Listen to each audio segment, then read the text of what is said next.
Olá, pessoal, sejam muito bem-vindos a mais um episódio do podcast Papo de Acadêmico. E como vocês sabem, nós somos estudantes de medicina e hoje a gente preparou um episódio muito especial para vocês. Como de costume, nossa temática aqui é descomplicar as doenças, né? Trazer um conteúdo importantíssimo de uma forma simples que todo mundo consiga entender em sua casa.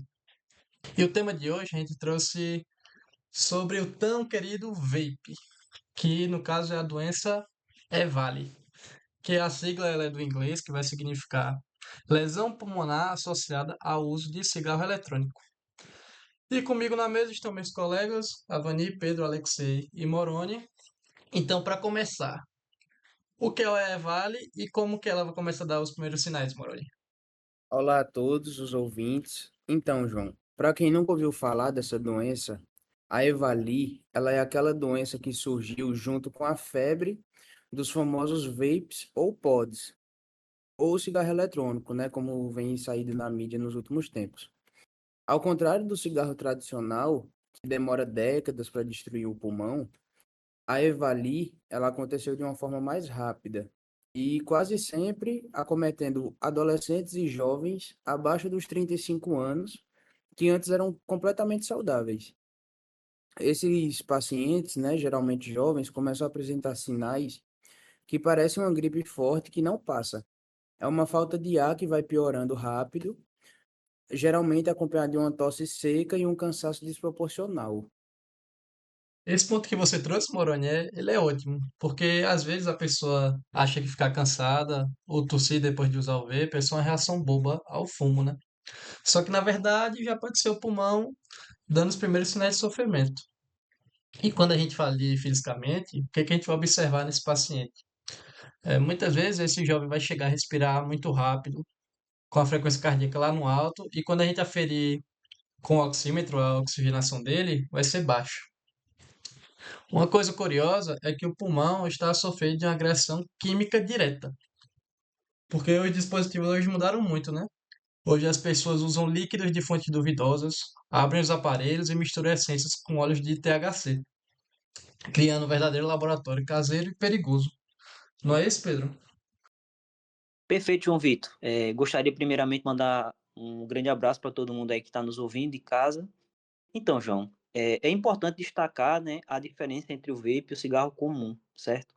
Por exemplo, no cigarro tradicional, a queima do tabaco ela vai liberar substâncias tóxicas, né, como a nicotina e até mesmo o alcatrão, diferente no vape, que, por exemplo, vai ocorrer um aquecimento de um líquido, certo? E vai ser transformado em aerossol para ser inalado, né? Esse aerossol são pequenas partículas. E qual o problema disso? Muitas pessoas acreditam que estão inalando apenas o vapor de água, mas esse aerossol ele pode conter nicotina, metais pesados e entre outras substâncias químicas prejudiciais. E aí, como o pulmão ele não foi feito para receber esses compostos, pode ocorrer lesões graves e até insuficiência respiratória. Por isso que o reconhecimento precoce dos sintomas é crucial para o diagnóstico e tratamentos adequados, entendeu? Pois é, Pedro. Então, se nós suspeitarmos que um amigo, um familiar, um paciente tem essa doença, qual é o caminho para que nossa equipe de saúde tenha essa certeza absoluta, Moroni? Então, bicho, a história do diagnóstico da EVALI, ela, assim, parece um filme de detetive, sabe? Porque em 2019, lá nos Estados Unidos, um médico, ele atendeu 5 adolescentes que eles chegaram quase sem conseguir respirar. E ele fez a investigação clínica comum, né, que a gente conhece. Pesquisou por infecções, por asma, alguns casos de reumato, mas nada batia com o que esses pacientes tinham. A única coisa que eles tinham em comum entre eles era o uso do cigarro eletrônico. Com isso, ele acionou a vigilância baseada em síndromes. Geralmente é quando se nota um padrão de sintomas antes de saber a doença, entendeu? Aí ele acionou essa vigilância, acionou o Centro de Controle e Prevenção de Doenças lá dos Estados Unidos, o CDC, investigou e descobriram a epidemia. E na prática, o diagnóstico ele é feito por exclusão. A gente vai afastar causas virais e bacterianas. Depois a gente vai confirmar o histórico do uso do vape ou do pod nos últimos 90 dias e avaliamos a gravidade desses pacientes. Então, explicando de uma forma bem simples para o pessoal aí de casa entender, Imagine que o pulmão é uma esponja feita para trocar gases. E aí, quando o médico pede exame de sangue, o PCR, que é a proteína inflamatória nossa, vai marcar que tem essa inflamação. Ele vai pedir também os leucócitos, que é a nossa célula de defesa. Eles vão vir tão alto que chega a explodir, né, quase. Que aí isso vai caracterizar uma inflamação gigante. E o exame definitivo é a tomografia de tórax. Não é, Pedro? Perfeito, João Vitor, isso mesmo. Na tomografia, um dos principais achados da EVALI é o padrão de vidro fosco bilateral. Por exemplo, em um pulmão saudável, o ar ele vai aparecer escuro na imagem. E aí, quando a gente vai comparar na EVALI, surgem áreas mais esbranquiçadas que vai indicar basicamente ali uma inflamação pulmonar. E aí um detalhe importante é que essas alterações elas costumam poupar a região mais periférica do pulmão, próxima à pleura, que vai basicamente aí ajudar no diagnóstico da doença, certo? Exatamente, Pedro. De nada adianta só olhar para o exame de imagem se a gente não entender o que está acontecendo a nível celular daquele jovem, né? Então, como é que o pulmão reage a essa agressão química? Bem, atualmente a EVALI ela pode se manifestar em diferentes padrões de lesão pulmonar. O mais grave é o dano alveolar difuso, caracterizado por inflamação intensa que destrói a parede dos alvéolos e compromete gravemente as trocas gasosas. É esse o mesmo padrão encontrado, por exemplo, em casos de insuficiência respiratória grave, como foi observado durante a Covid-19. Muito interessante, Pedro. E além desse padrão devastador, que já é o dano alveolar difuso, a gente tem outros 3 padrões que também causam dano aos pulmões. O primeiro deles é a pneumonia eosinofílica aguda, que é quando o corpo encontra o nosso próprio pulmão como sendo um oponente, então vai criar uma reação alérgica muito agressiva no próprio pulmão. Também tem a pneumonia organizada, que é quando o tecido tende a cicatrizar enquanto ainda está inflamado, acaba tampando a passagem do ar. E também a pneumonia lipídica. Perfeitamente, Avani. Com licença aí, meus colegas, a Pedro, a Avani, Moroni e a João Vitor. Saudações aos que nos escutam de casa. E falando aí, pegando o gancho de Avani, quando ele fala sobre essa pneumonia lipídica, a gente tem que ter em mente que ela é muito marcante. Ela vai acontecer não por uma infecção ou por uma reação alérgica. Acontece porque o grande vilão descoberto na maioria dos casos foi o acetato de vitamina E. Ele é usado como espessante no mercado informal para render os óleos de THC.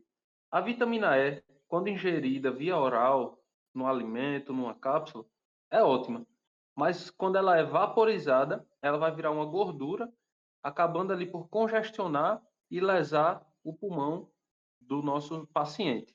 Nosso papel como estudantes e profissionais é entender que quando o paciente inala isso, as células de defesa do pulmão, que são os macrófagos, vão ficar literalmente abarrotadas, cheias de gordura, ao tentar limpar a sujidade, né? A sujeira que o vape, que o THC ali misturado com acetato vai deixar nesse pulmão.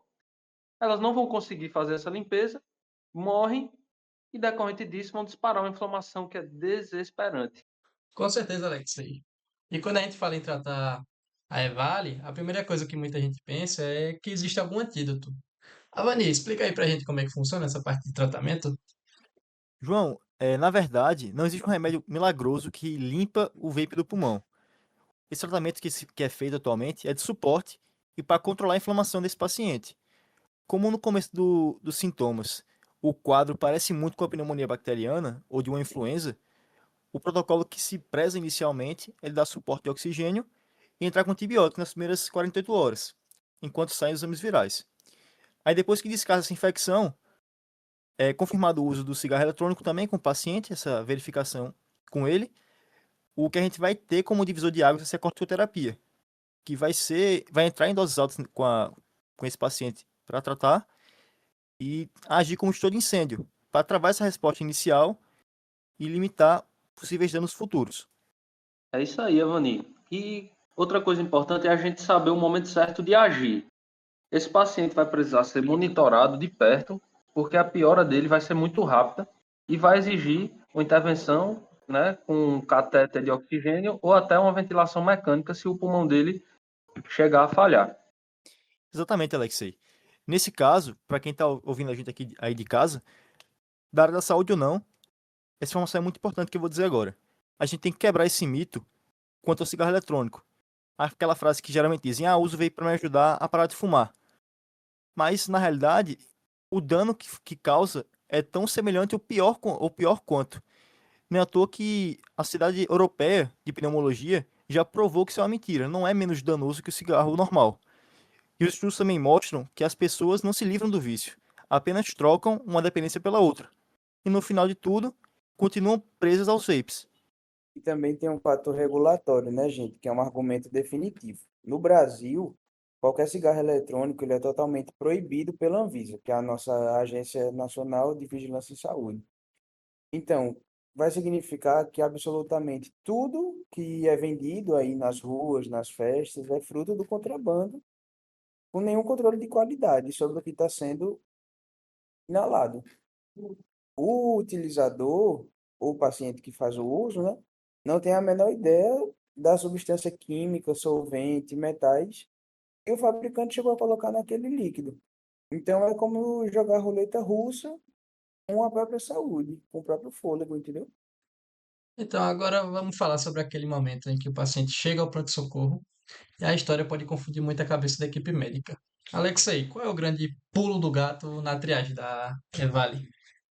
Pois é, João. E é aí que o bicho pega, viu? Porque uma das coisas mais perigosas no EVALI é que mais de 80% dos pacientes vão apresentar sintomas gastrointestinais, semelhantes a uma diarreia, como náuseas, vômitos, dor abdominal, e pode até acompanhar febre alta e calafrios. Caso o profissional da saúde foque apenas na dor de barriga e na febre, pode achar que é uma gastroenterite, uma virose, uma infecção alimentar, pode só hidratar o paciente e mandá-lo para casa. Se não tiver uma investigação ativa sobre o uso dos cigarros eletrônicos, esse diagnóstico vai passar batido e o paciente vai voltar dias depois precisando de uma UTI. Esse alerta é fantástico, Alexei. Mostra que na medicina a história clínica completa é a nossa melhor arma. A abordagem tem que ser acolhedora, porque o jovem precisa se sentir seguro e sem medo de julgamentos para falar a verdade com o médico ou enfermeiro, né? Perfeitamente. E quando esse paciente chegar na emergência muito cansado, com a saturação caindo, a equipe médica precisa entrar com oxigênio focado em metas de proteção. Se esse pulmão estiver muito fadigado, a VNI, que é a ventilação não invasiva, ou o suporte ventilatório precoce na UTI, podem salvar a vida desse paciente e vão dar tempo ali para o corticoide fazer efeito, desinflamando aí o pulmão. Pessoal, que papo fantástico, né? Mais uma vez, agradecer a vocês que vieram aqui hoje. A gente conseguiu fazer aquele velho ditado que a gente tem, né? De descomplicar a medicina. Então, para a gente encerrar, bora fazer aquela nossa tradicional rodada rápida. Qual a mensagem principal que vocês querem deixar no coração do pessoal? Diz aí, Moroni, começa por você. Então, se você usa vape ou pod e você começou a sentir uma falta de ar estranha, uma tosse que não passa, ou uma febre, ou algum mal-estar, não acho que é só uma virose. Procure atendimento médico imediatamente e também seja 100% sincero sobre o uso do cigarro, seja ele eletrônico ou normal. Bem, a mensagem que eu gostaria de deixar é que a EVALI ela é uma doença grave que destrói o pulmão de jovens saudáveis em semanas. Não caia nesse conto de vaporizador inofensivo, pessoal. Proteja o pulmão enquanto há tempo. Essa mensagem aqui é para todo mundo aí, principalmente os jovens. Para os profissionais da saúde e também estudantes, sempre coloquem na anamnese perguntas sobre o uso de cigarro eletrônico, principalmente quando tem uma queixa respiratória ou gastrointestinal. Para quem usa o vape e acha que está tratando o vício do cigarro comum, o conselho que eu deixo é busque uma ajuda médica, psicológica de verdade para cessar com esse hábito. Trocar um pelo outro, você só vai estar mudando o nome do risco e do vício. Procure ajuda. Então, minha mensagem final é para todos nós, né? A saúde começa com a informação partilhada. Se você tem um amigo, um filho, um irmão que usa o vape, o cigarro eletrônico, senta com ele, conversa sem brigar, mostra os fatos científicos, explica que o pulmão foi feito para respirar ar puro e não inalar substâncias, né? Então, pessoal, esse daí foi o papo de hoje. Obrigado novamente pela mesa. Se você que está assistindo aí gostou desse episódio, compartilha, deixa o like, deixa o comentário aí com sugestão de próximos temas que vocês querem que a gente traga. E é isso, pessoal. Até o próximo episódio.